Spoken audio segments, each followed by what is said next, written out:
मनुष्य की कीमत। एक सच्ची घटना। लोहे की दुकान में अपने पिता के साथ काम कर रहे एक बालक ने अचानक ही अपने पिता से पूछा, पिताजी, इस दुनिया में मनुष्य की क्या कीमत होती है? पिताजी एक छोटे से बच्चे से ऐसे गंभीर सवाल सुनकर हैरान रह गए।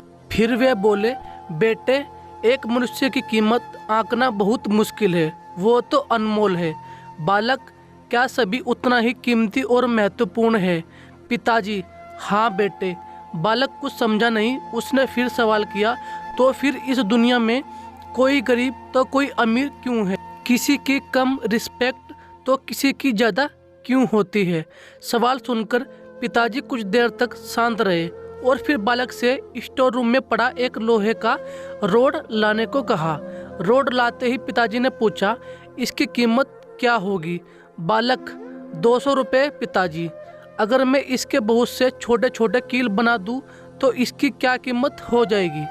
बालक कुछ देर सोचकर बोला, तब तो यह और महंगा बिकेगा, लगभग 1000 रुपये का।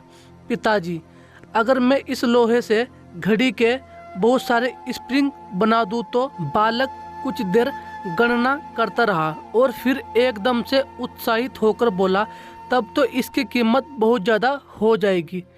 फिर पिताजी उसे समझाते हुए बोले, ठीक इसी तरह मनुष्य की कीमत इसमें नहीं है कि अभी वो क्या है, बल्कि इसमें है कि वो अपने आप को क्या बना सकता है। बालक अपने पिता की बात समझ चुका था। अक्सर हम अपनी सही कीमत आंकने में गलती कर देते हैं। हम अपनी प्रेजेंट स्टेटस को देखकर अपने आप को वैल्यूलेस समझने लगते हैं, लेकिन हम में हमेशा अथाह शक्ति होती है।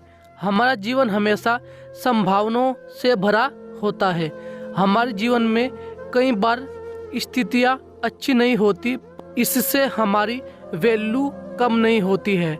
मनुष्य के रूप में हमारा जन्म इस दुनिया में हुआ है, इसका मतलब है हम बहुत स्पेशल और इम्पोर्टेंट है। हमें हमेशा अपने आप को इम्प्रूव करते रहना चाहिए और अपनी सही कीमत प्राप्त करने की दिशा में बढ़ते रहना चाहिए। वीडियो अच्छी लगे तो लाइक और सब्सक्राइब करना ना भूलें।